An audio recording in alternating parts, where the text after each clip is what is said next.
I mean, we all have things that we either need to work through, let go of, move forward from. And coaching is that next step of focusing on your future self and working back from there. So how are we going to get to that point?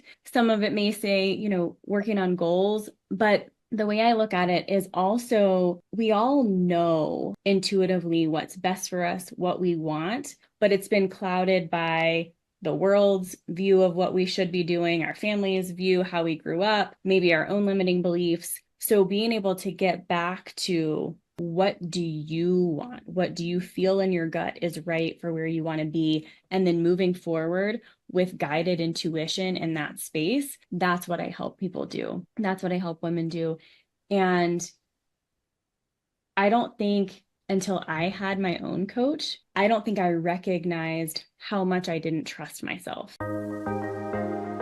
Welcome to Her Unshakeable Confidence with dynamic mother-daughter duo Simone and Olivia Knego, where they discuss the secrets of transformation and how to build bold confidence and unwavering resilience. From intimate conversations with inspiring guests to sharing their personal journeys of triumph and challenge, Simone and Olivia create a supportive space where every woman is encouraged to rise above her fears and love the woman in the mirror. Tune into Her Unshakeable Confidence and join this special journey of connection and growth. It's like catching up with old friends who inspire you to be bravely and uniquely you. Hi, everyone. Welcome to this week's episode of Her Unshakeable Confidence. I'm Simone Knego. And I'm Olivia Knego. And today we have on special guest, Corey Winn.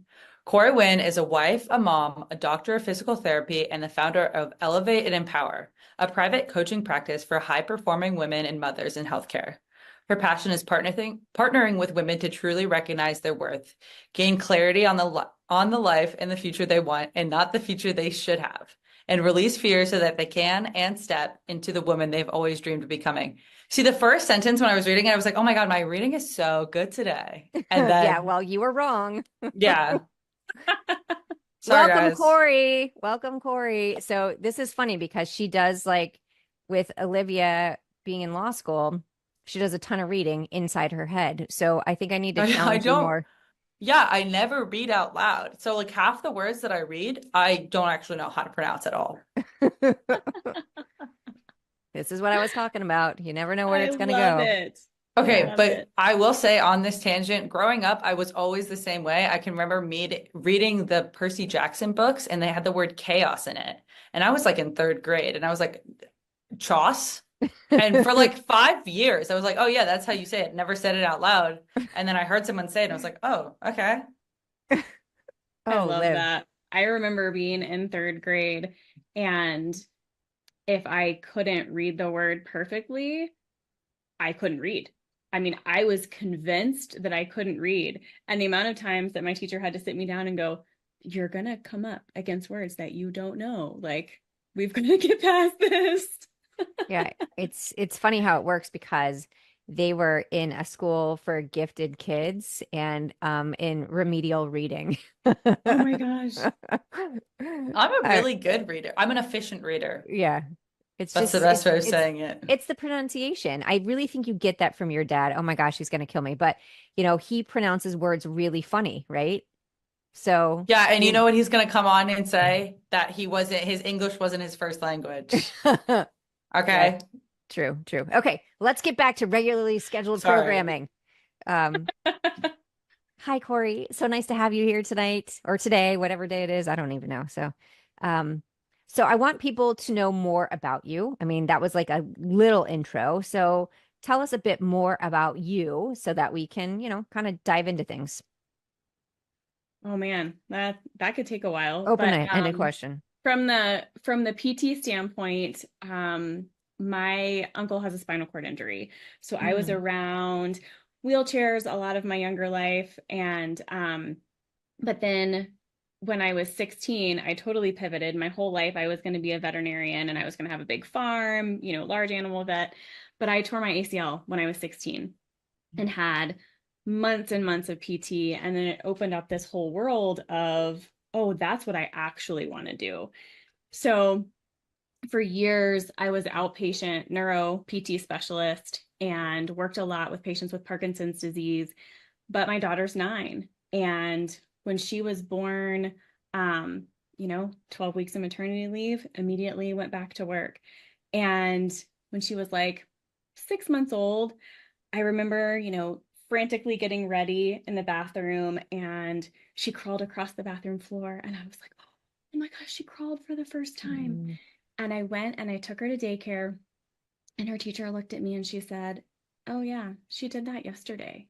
And Oof. I was absolutely crushed. And she just looked at me like, what's wrong with you? And I told her, I said, please don't tell me those things. And she was like, what? And I said, I know that I am missing so many things, but please don't, clarify that for me. Just let me think that I saw it for the first time, that I heard the first, like, just let me think that. And she was like, okay. But that was kind of the beginning of, I don't want to do this 9 to 5 grind. I don't want to miss so much of her life. No, she's not going to remember 6 months, but I will. Right. So little bit by little bit, that started my thought of, do I have to do this? Do I have to stay in this box? So that's kind of where it started. It's funny when you say that about she won't remember it. And because people have said that to us so many times, like when we travel, we take all the kids from the time they were little, we would take all the kids with us. And people are like, why would you waste that money? They're not going to remember any of it. And I was like, but I will. Right. It's for me. I mean, it's good for Uh-huh. them, but it's for me. It's for me. And like I want those experiences with them. So it's interesting that you say it like that.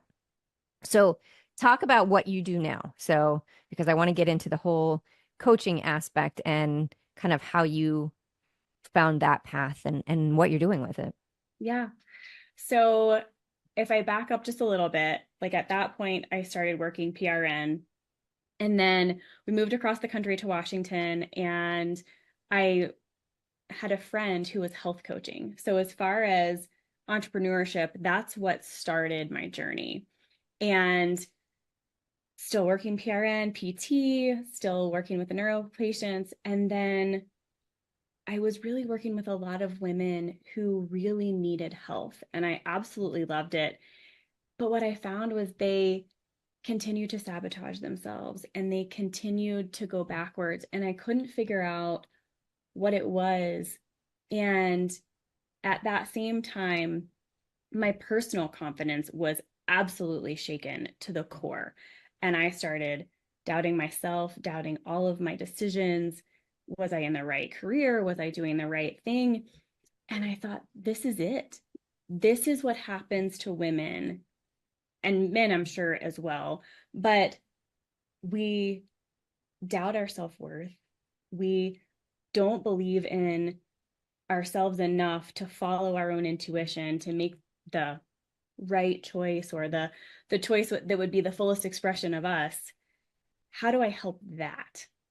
And really in like January of this past year is where I started to pivot. And I thought, in the end, arguably any type of health program could help you. You could really eat chili cheese fries all day long, not be healthy, but you could potentially lose weight if that's what you were looking for. But if we're not dealing with the underlying issues of lack of self-worth, poor confidence, I mean, hello, unshakable Yep. confidence, Yep. then it doesn't matter. We're always going to backslide. So that's when I really started working at that high level coaching space of the private one-on-one clients, because how often can you ask a woman, well, what do you want? And they kind of look at you and say, I don't know. My kids need this. My spouse needs this. Mm-hmm. I've got to do this for work. But what do you want? And they don't know. I mean, that is the hardest question for my clients to answer. And then next, well, what would your dream life look like? Well, I can't do that, or I can't do this, and Mm-hmm. this limitation over here. And they don't know, because nobody's asked them, and they haven't asked themselves. So what I do now is work with mostly women in healthcare who are moms, kind of gain clarity on what they want. Some of that is promotion and staying in the world of healthcare. Some of that is using their expertise to move over here, but just empowering them to think outside the box and recognize that we don't have to stay in this lane because we checked all the boxes and we went to school for this, and we have to do that forever. I'm a big believer that it's okay to change your mind. Yeah. It is important to change your mind. And we should all be doing that. But for me, I grew up in the expectations were you committed to this, therefore that's what you're going to do. And Mm-hmm. and it's funny, even when the kids were little, like when they said, I want to do this sport, we're like, you're gonna finish it out. Right? Uh-huh. Yeah, like Mhm. you start it, Oh you yeah. gotta finish it. I don't care how bad you suck. Uh-huh. But in real life, what you should be doing is things that you really want to do. And Mm-hmm. I mean, it's funny, we talk about a lot of the same things. So like in my real method, the third pillar is ask yourself what you want. Because as women, we tend not to do that. We tend Right. to ask everybody else what they need Right. and fail to really focus on what we need. And it starts with asking yourself what you want. I was just talking to a colleague today just to piggyback off of that, and she said, being selfish is considered a bad word. She said, but Mhm. as women, we have to be a little bit or a lot of it, but thinking of ourselves first so that then we can give Hmm. to everyone around us. And that, I mean, that spans so many things. I've seen it in clients, I've seen it in patients. If you don't first take care of yourself, both mentally and physically, what do you have to give? And that's why big story with self-care, right? Self-care isn't Mhm. selfish. Mhm. Right. And I feel like, I mean, Liv, you don't have kids, so, but you know that like I have to do something for myself or it makes me better, right? It does. Exactly. Like when I take time for myself that, my mind is clearer, I'm more refreshed, I'm more patient, all of those things. But if I'm constantly doing and doing, which I still am constantly doing and doing, it's not like that goes away, but I still need to take some time for myself. Mm-hmm. Yeah, I mean, without kids, I just think as a whole, it's unreasonable not to take time for yourself. You shouldn't have to spend your life devoted to something else, I guess. And you only have one life, so might as well do something you want to do. Well, and I think too, it sets our daughters up, especially to recognize that the expectation isn't that you completely lose yourself. Mm. It's not that you say yes to all the things and all the boards and PTA this and sports and all the things, that it's okay to sit back and say, no, we're not going to do this right now. And not feel guilty about it. Right. Yeah. That's one of the biggest things because there are people that have learned to say no, but then they are kicking themselves and feeling like they made a mistake or that, oh, I should have done it. I feel horrible. And that's not real, right? I Right. mean, when you say no to things, it opens up the door for you to say yes to the things that you really want to do. And Right. and we need to learn what those things are. Mm-hmm.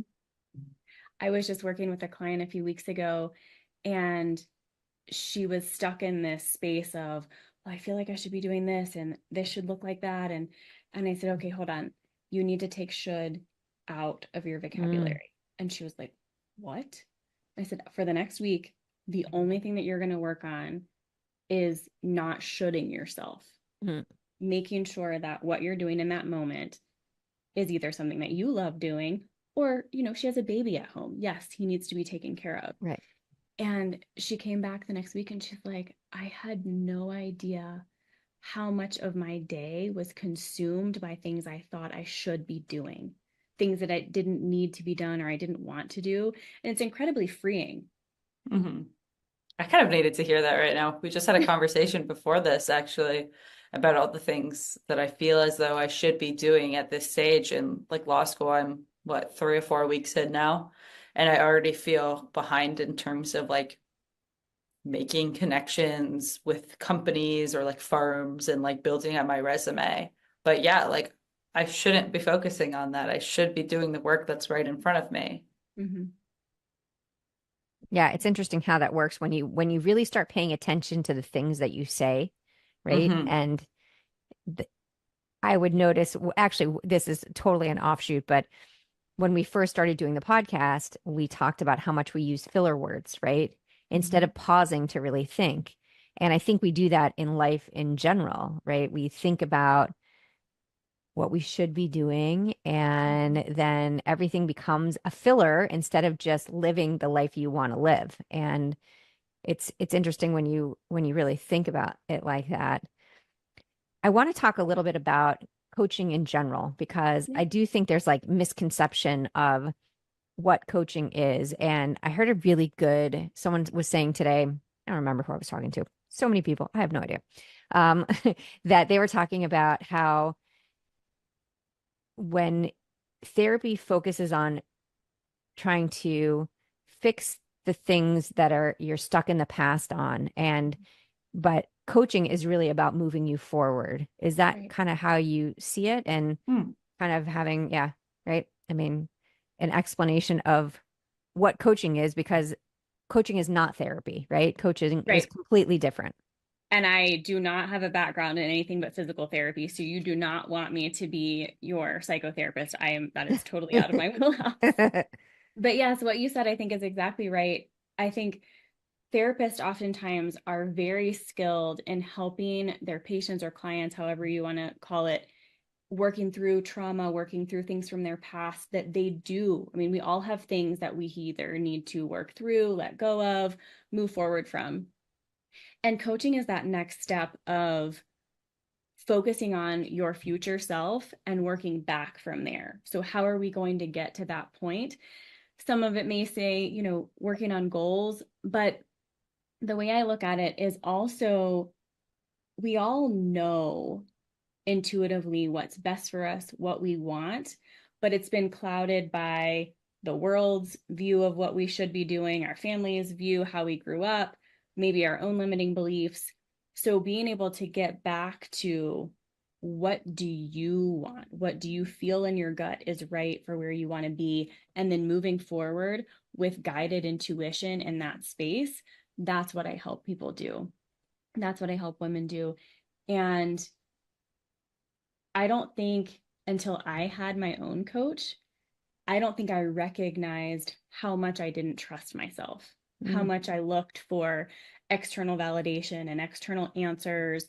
And I had a mentor years ago.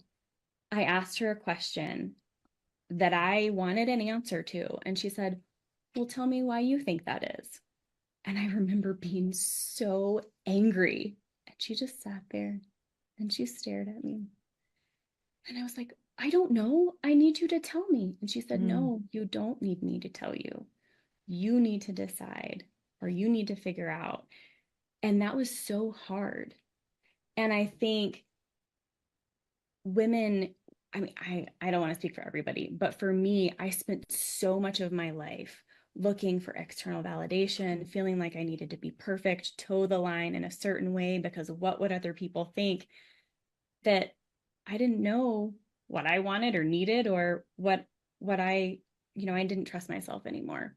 So it's helping women gain clarity in their life and move forward in a way that they learn to trust themselves in the process. And I feel like it's such a big part of confidence, because when we're constantly relying on external validation, which I did for years, I Mm-hmm. needed someone to say something to me. And what I didn't realize is that's not what I needed, because it never worked, Right. right? What I needed was myself to say something to myself, saying that Mm-hmm. you are more than enough, you are beautiful, you all of these things that we should be telling ourselves every day, but we look to other people to Mm-hmm. tell us those things. And trust me, it's nice. Like if, my husband will be like, "You're so beautiful. Thank you so much." But Right. I want to look in the mirror and feel that about myself first, right? And I don't want my value to be based on what someone else tells me it should be. I would piggyback off of that a little bit to say that I'm kind of a very headstrong individual. Hmm. Um, Shocker. oh, would you actually agree with that? Sometimes I describe myself as something and people are like, "No, you're not at all." But I Yes, am. you I would are. say I'm a very headstrong individual. So a lot of times when someone says something to me, good or bad, I just don't believe it. Mm-hmm. Mm. So a lot of times when someone does compliment me and I don't believe it, that won't affect my belief at all. Like, in so in that way, I truly cannot rely on outside affection or like affirmations. Because if I don't believe it, like that's not gonna make me feel better. That's interesting. I haven't really thought about it from that perspective because my big thing is when people compliment me, my go-to was to deny it no matter what, right? They give me a Uh-huh. compliment, I'm like, not really. Oh no, I don't look good in that. Oh no. Something that would kind of refute their statements instead of just saying thank you, right? Because I don't need the external validation, but by saying thank you, I wasn't putting myself down. And I think that's a huge step in just being able to say thank you, whether you care about what they have to say or not, Yeah. but not fighting back over it, I think is the biggest thing. Yeah. Well, and being able to receive that compliment Mm, opens you up to receive so much more. And I mean, I grew up in a very logical 1 + 1 = 2 family. You don't believe in all these external things. And with that said, I grew up with faith in the universe and how, whatever you want to call it, source, God, anything. But anything extra was like, no, that's not, don't believe that. So to be able to be in a space now where I recognize being able to just take a compliment and receive it opens me up to so much more to be able to receive new colleagues, to be able to receive new clients, to be able to receive new things. And I was working with my daughter today on that. Just say thank you. That's mm, awesome. I received that. And she said, "Why did you say that, mommy?" And I said, "Because I used to always do the same thing. Oh, I love your sweater. Oh, this thing, it's old. mm. And I just would deflect and push back on all of it. So, Olivia, it's interesting that you say that. I think it's kind of the same. If you don't Hmm. believe it, you either cast it aside or you verbally push back and say, "Oh, no, I don't, it's not really that pretty," or whatever. Yeah. Or if you grew up in the South, it was if you received a compliment, you gave a compliment. Mm. So it's deflecting the same Yeah. way. It's very interesting now that I'm back down here, I guess, how people, it's kind of like a compliment war. You go back and forth Uh-huh. for a little bit. And sometimes it feels genuine and sometimes it's just like I know this is for show. Uh-huh. I love your Yeah. nails. Oh, I love your nails too. No, come on. Uh-huh. Like, Yeah. and I Right. do tell people like on a regular basis if I'm somewhere and you're someone's checking, a cashier is checking you out and you see their nails and you're like, "Oh my God, those are so cool. I love your nails." Right. I don't think anybody is like giving me that compliment back, not to like you know, whatever, switch compliments with each Right. other. It's more like, "Oh, thank you." So, and it's funny working with women. So I was on this retreat and one of the things I talked about was being able to accept a compliment. And Mhm. it's funny because we have this group chat, and this is the gift that keeps on giving. This has come back so many times. Just this small little thing, right? You don't think that it's a big deal, but it really makes you think about how you're reacting to things, just like, the should, right? Mhm. Hmm. Um, Stop shoulding yourself, right? I like that. But that little thing has come back to me so many times where people are like, oh, as Simone says, just say thank you, right? Don't try Mhm. to throw that compliment off. Just say thank you. When someone gives you a compliment, it's because they mean it, right? Right. It's not because they feel like they have to. So accept it, Well, and I accept think it. too, just like you just said, having that community, but surrounding yourself with women who are on the same path or going in the direction that you're going in, you'll find that so much more often. I mean, growing up, I didn't see women supporting women and complimenting each other genuinely. It was just foreign. And I date myself a little bit, but um, I, in some instances, I would have said that I'm incredibly shy, and other ways I wouldn't. But my husband and I have been married for 11 years, and I would say for the first 8 or 9, we would be out and about, and I would say, "Oh my gosh, she has such a beautiful dress. I wonder where she got it." And he's like, "Well, you should go ask her." Ask her. I Yeah. can't do that. So he would go ask her, which is absolutely mortifying because you can imagine if some guy, random guy, Yeah. comes up to you and was like, "Hey, where'd you get your dress?" They're probably like halfway ready to punch him. Mm-hmm. But it was like, oh my gosh, why are you so scared to compliment another woman? She's going to be excited. The worst comes to worst, she's going to say, I don't know where I got this and walk away. Like, how bad could it possibly be? So that opens you up to a lot too. If you're not scared anymore, then you're going to take leaps. So the other thing that I work with my clients with is, what's the worst that could happen? What's the absolute worst? There's my husband. I was talking about him. Hey. Surprise guest.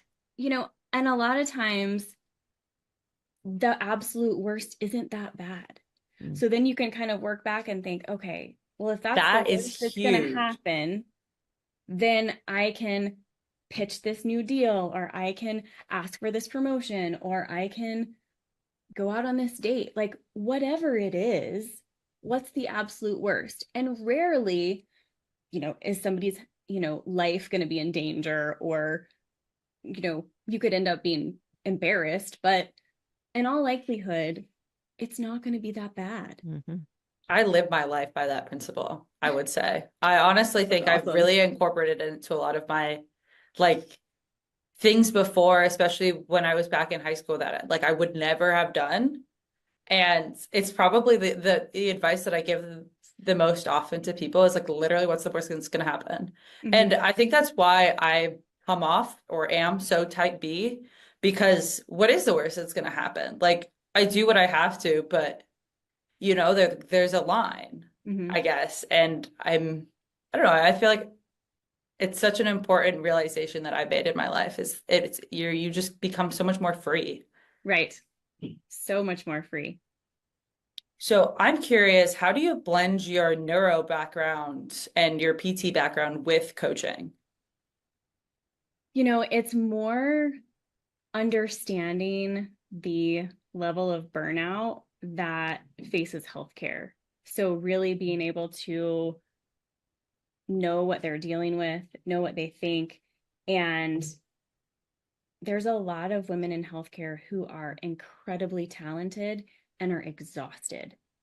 And they don't know what to do with that. It's like, I've got to bring home this paycheck. I help my family.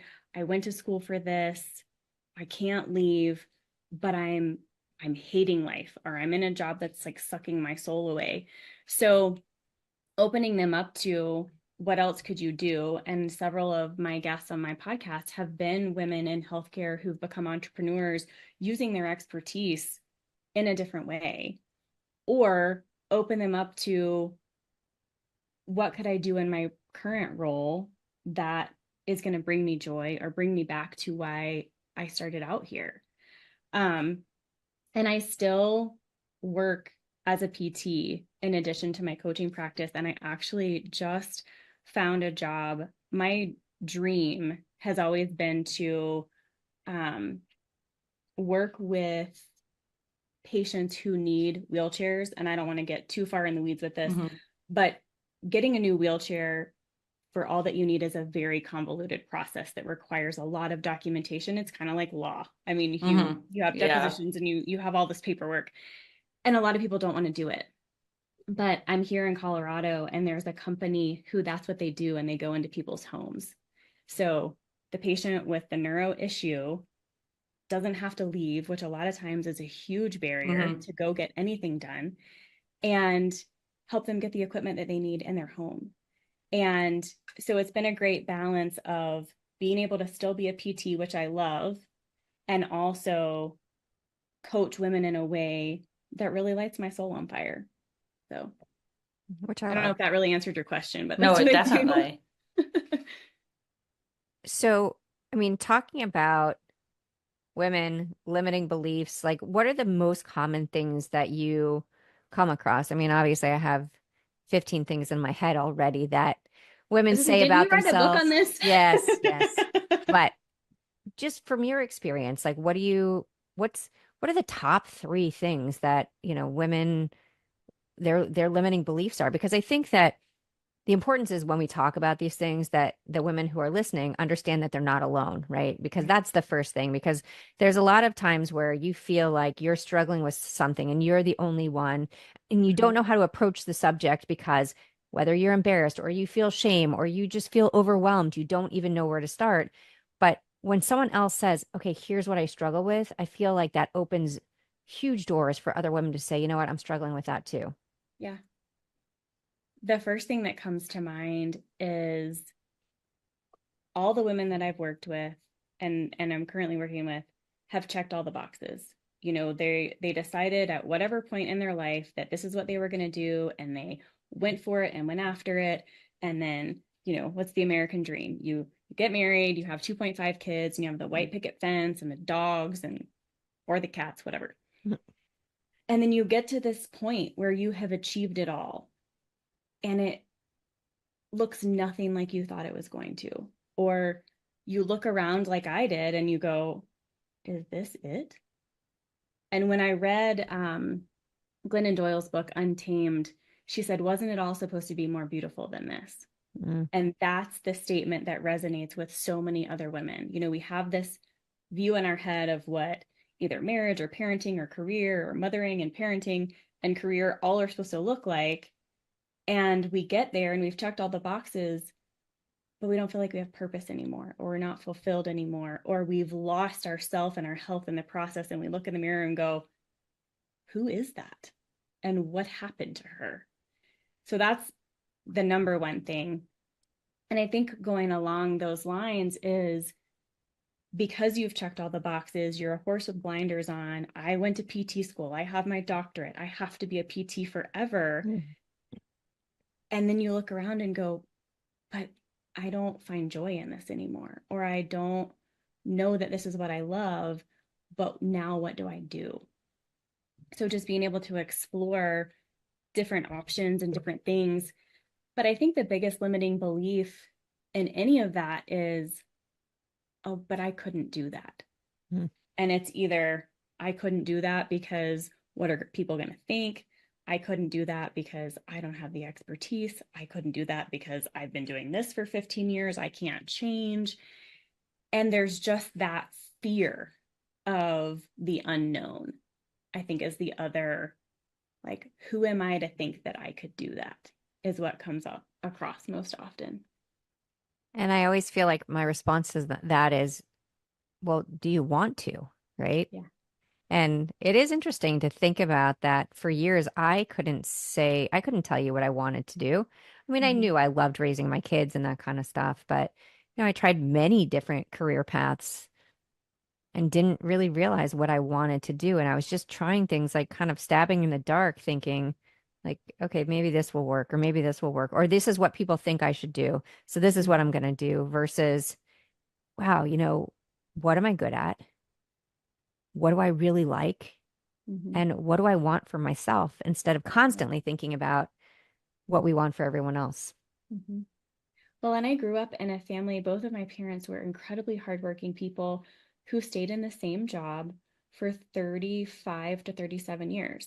I mean, they both grew in their position, so it wasn't exactly the same job, but they went to the same building for over 35 years Mm-hmm. because it was secure and they had a pension, Hmm.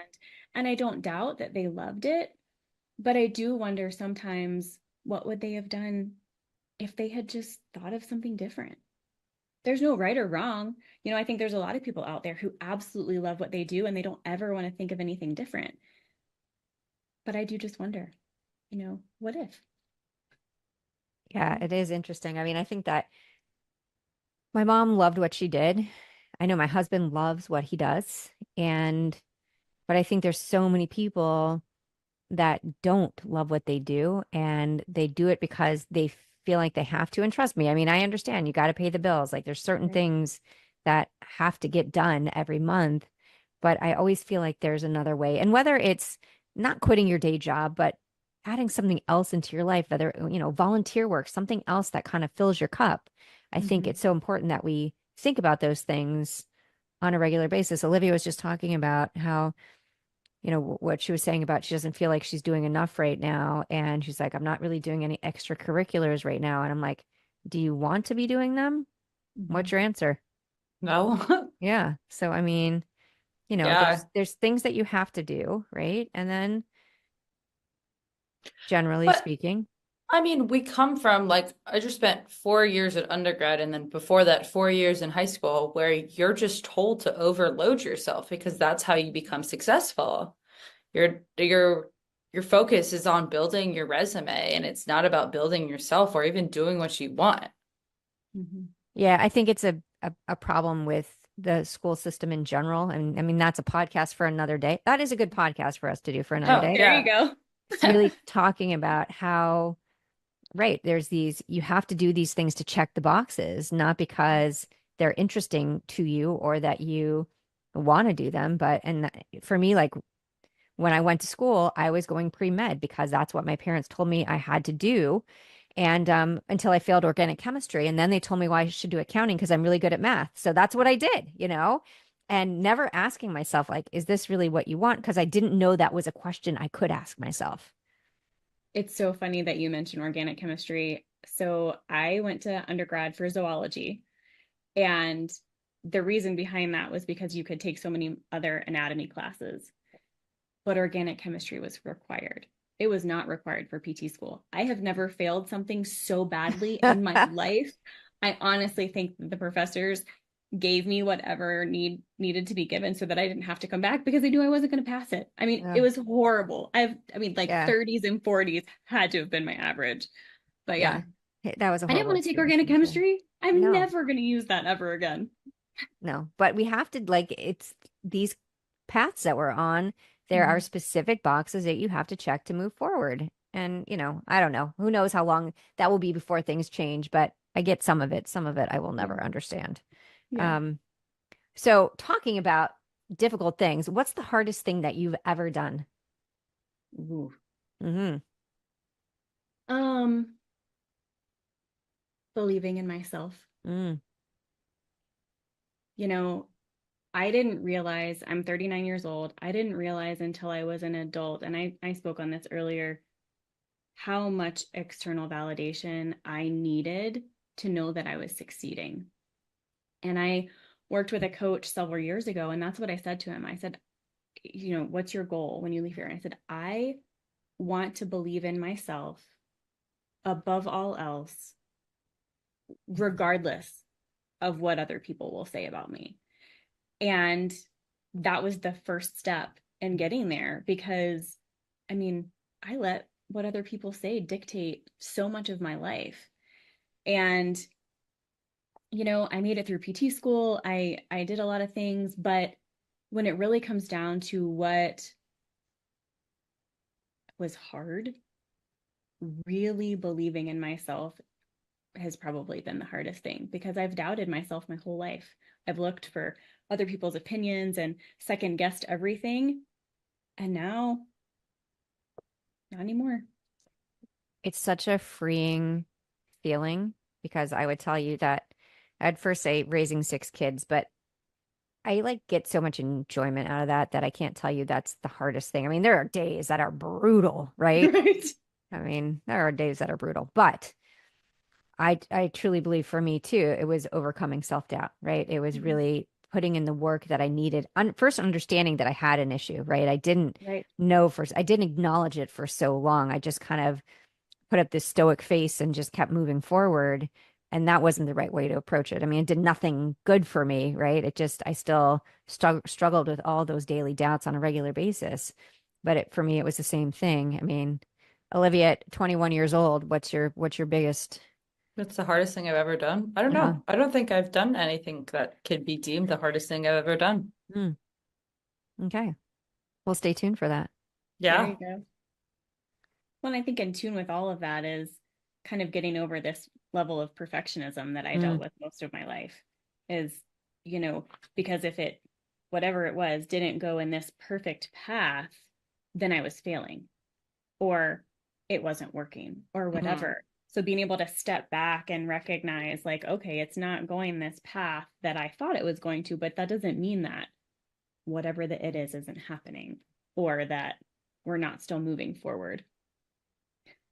I don't know if you can hear my dog. It's thundering here and Oh, she's frightened of thunder. And so she's sitting on the other side of my door. Oh, no, I cannot hear her. And we had a huge storm today. It just seems like it's getting worse and worse. We had a huge storm today, and the lightning, like obviously the lightning was crazy, and the thunder was so loud that the house was shaking. Uh-huh. And I'm thinking, okay, and we have three dogs, and two of them are very scared of it. So they're like trying to jump on top of me. I'm like, Yeah. okay, guys, this is not going to work. Um, so going back to confidence, obviously her unshakable Mhm. confidence, what is, and this is something that we like to ask every I guest love because everybody's different answer to this. yeah, because it's so interesting. And actually the other interesting question was what we just asked you about, what's the hardest thing you've ever done? That's the first time someone gave that answer. So that's really interesting to hear. We've got a lot of similar answers on that.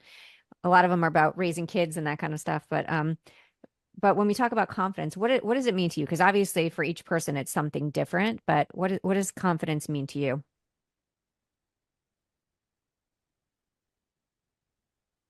I think a lot of it is being able to know that I'm okay, that I can stand on my own 2 feet, that I can take care of myself, that I can deal with whatever comes at me.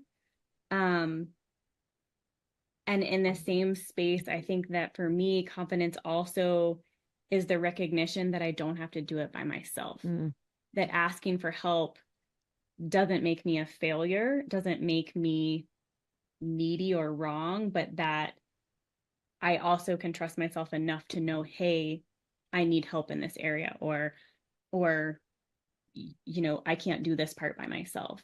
So just being and having that intuition, I feel like is where I feel like confidence comes from. and I think that's such an important point to make because I think a lot of women feel that if they ask for help, then it's a sign of weakness, right? Hmm. Or that they've failed if they can't do something all by themselves. But that's not how the world works. We're human. We're here as a community to support each other, right? Mm-hmm. And I want people to help me. For years, I thought I could do it all by myself. Oh And yeah. boy, what a waste of time that was, right? Because when you let other people in to help you, it's not weakness. It is building this community of support and that it goes both ways, right? You're there to help other people. They're there to help you.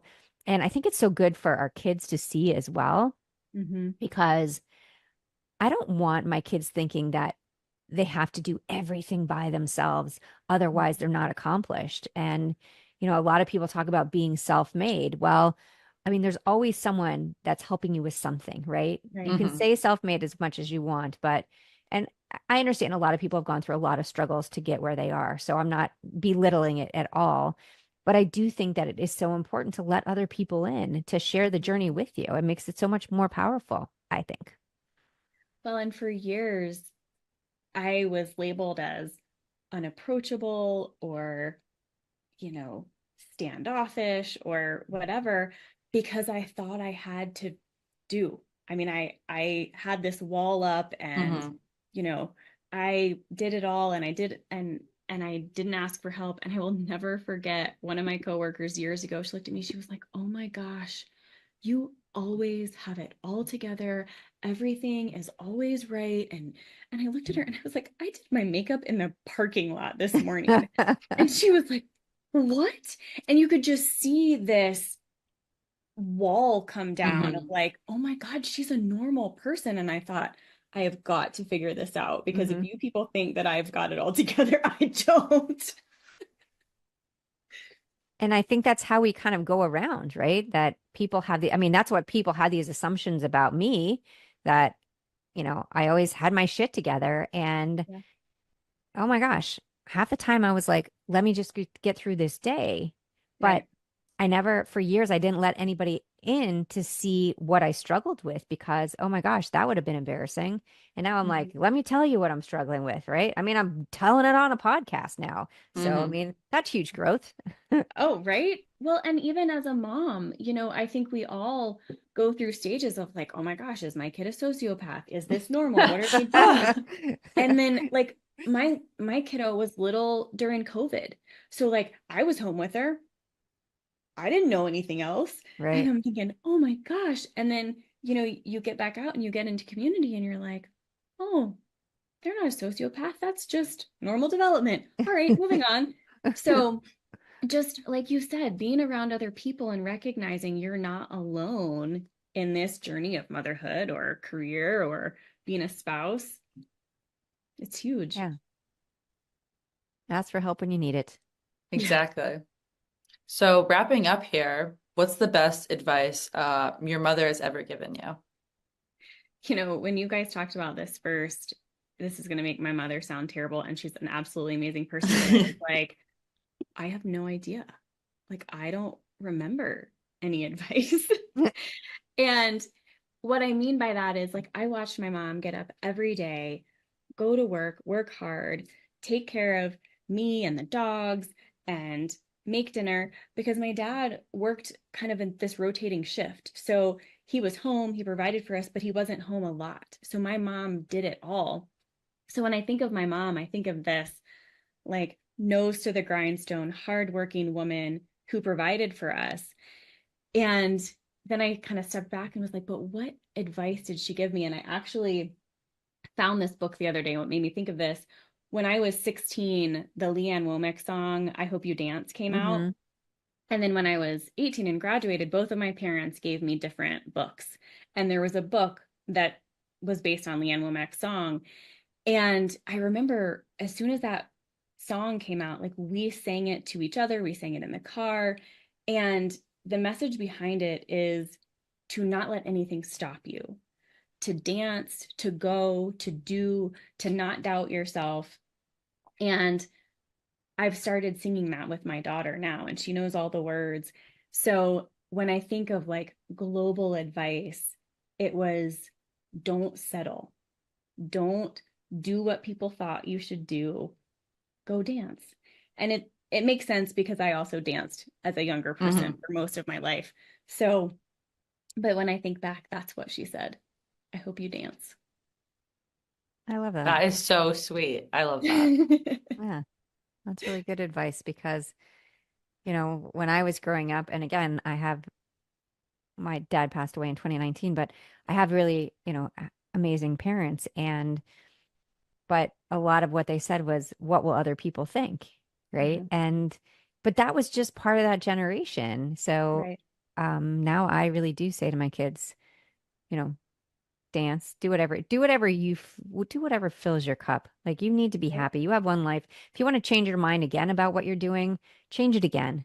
Yeah. There is nothing stopping you. We are here to support you, and we will always be here because that's how I want it to be.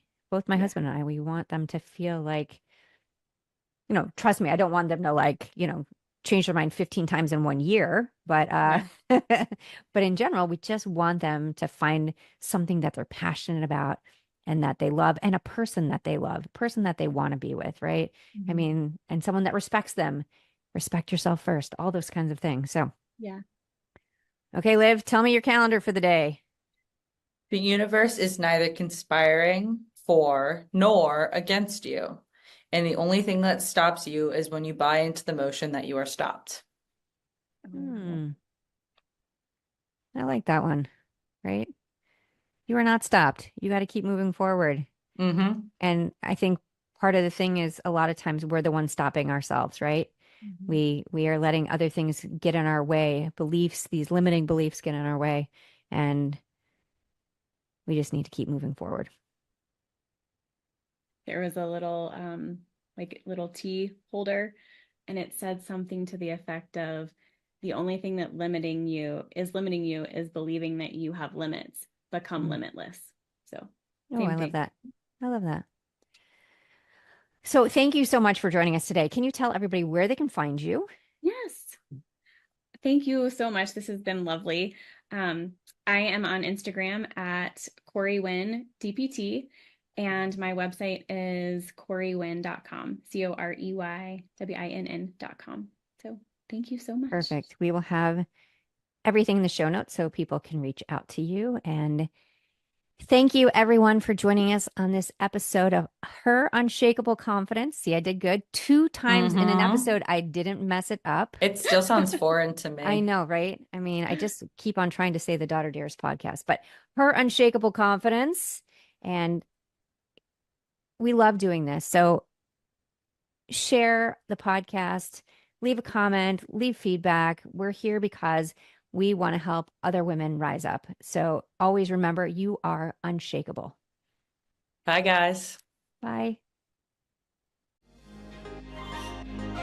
Thank you for listening to Her Unshakable Confidence with Simone and Olivia Knego. We hope this episode has made your day just a little bit brighter and given you the inspiration you need to confidently go about your week. Always remember to be authentically you. Don't forget to like and subscribe so you never miss an episode. And feel free to connect with them on Instagram at Simone Knego and at Olivia Knego. Till next time.